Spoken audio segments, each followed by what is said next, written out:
The aftermath of a shocking killing, the fear that anyone could be a killer, anywhere, anytime, and how media coverage figures into the picture. And what's the difference between news and sensationalism? All the stories you've heard about Katrina, the heroism of those seeking to save lives, how one man saved over 400 all by himself. The Jared Fogle case forces us to look deeper into a crime that gets little coverage, but could touch anyone. How charities touch your hearts and illegally reach into your wallets.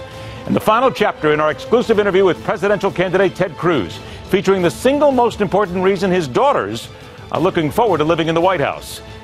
Buckle up and let's get to work. I'm Ed Berliner. This is The Hardline for Friday, August 28th, 2015.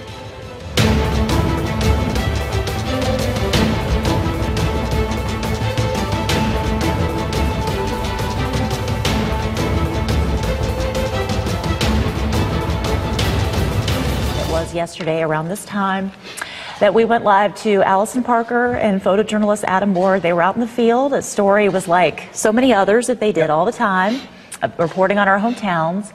They were at Bridgewater Plaza near Smith Mountain Lake to report on a happy event, the 50th anniversary of the lake, just a feature. And it was during a conversation with Vicki Gardner about another reason why we love living here when the peacefulness of our community was shattered. As we approach that moment, we want to pause and reflect, and we want to share with you once again what made these two so special, not just to us, but to all of our hometowns that WDBJ7 serves.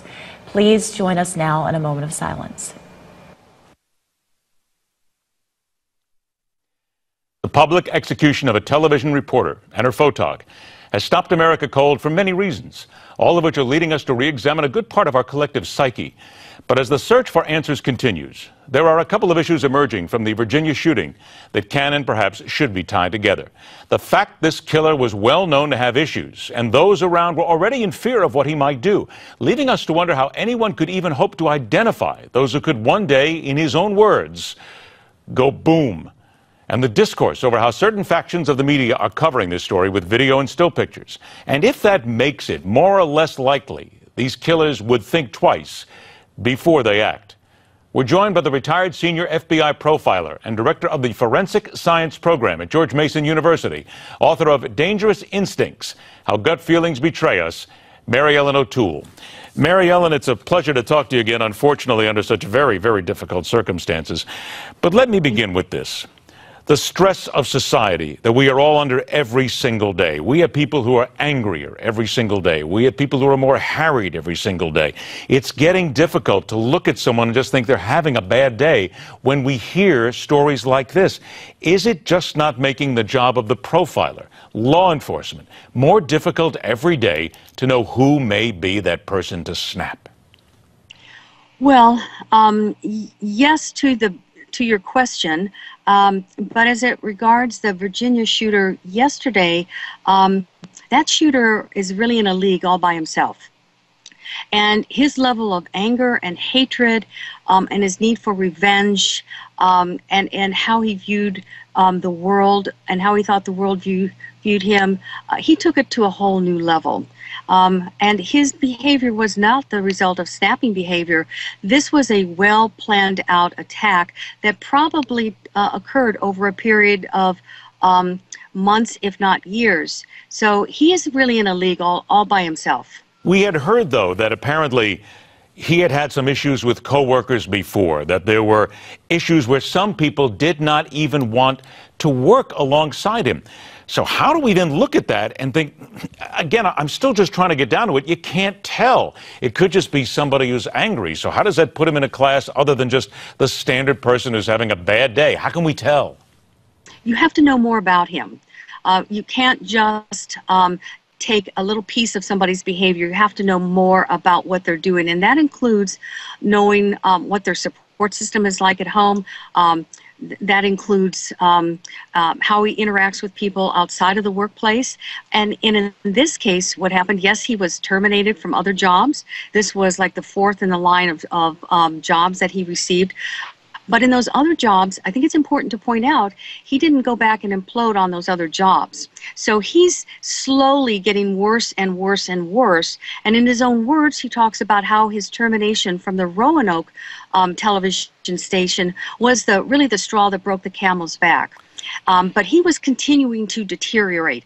Most injustice collectors, the vast majority of them, they continue and they never become violent. They're awful to be around.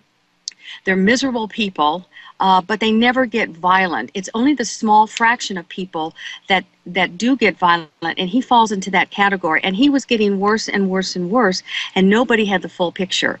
Okay, next part of this picture. Here's a gentleman, Virgil Barker. He's a childhood friend of the shooter, Vester Flanagan, also known as Bryce Williams. He says here that he never knew Mr. Flanagan to be a violent person. Here he goes. The only reason I'm speaking on camera is because to let you know that he's not a monster that I know of. Of course, what happened, what transpired was very egregious, but it happened. But I've never seen that side of him. Never, ever, ever, ever. Mary Ellen, here's where we're at. We always, not always, I don't want to overdo this, but many times we hear people say, he was a quiet man. We never saw this. There was nothing to indicate this would happen. We've heard this in so many recent cases. So then if there is that deterioration that's there, how does the general public, the friends, the family, and even law enforcement then be able to focus in and say, this is somebody who just might go? Right, and that's the key question. Those of us who are trained in threat assessment will look for specific warning behaviors. And one of the most compelling and useful in an investigation is leakage. People will say ahead of time if they intend to carry out a shooting like this. I know that doesn't make sense, but we've seen it over and over again. And there are other behaviors as well. And he writes about that in his manifesto. When someone has engaged in leakage behavior, and on top of that, they are preoccupied with other school shootings. They're also acquiring materials, guns, or bulletproof vests, or ammunition. And they have an explanation for it that seems logical, but they're kind of assuming this warrior mentality. So there are specific warning behaviors that we would look for in doing a threat assessment. And frankly, the general public will look for the trappings of normalcy, which are not indicative in any way of whether or not a person is dangerous or not. We don't know in the general public what to look for. That's really what the problem is. Let me ask a little bit about triggers, if you will, because there's been a tremendous amount of discourse now over the New York Daily News, which put on the front cover of their newspaper these still pictures of the killer going after these two people. Now, they are sensationalistic to begin with. There's no doubt. That's a kind of publication that they are. But this is still part of news. This is an element of the news coverage. This actually happened. There are those people saying that even if you show these pictures once, you are still pushing. That's another trigger for these people. I have to be honest, Mary Ellen, I've read it from both sides. Some people say that is absolutely false. Others say, yes, those triggers do happen. What's your take? I agree.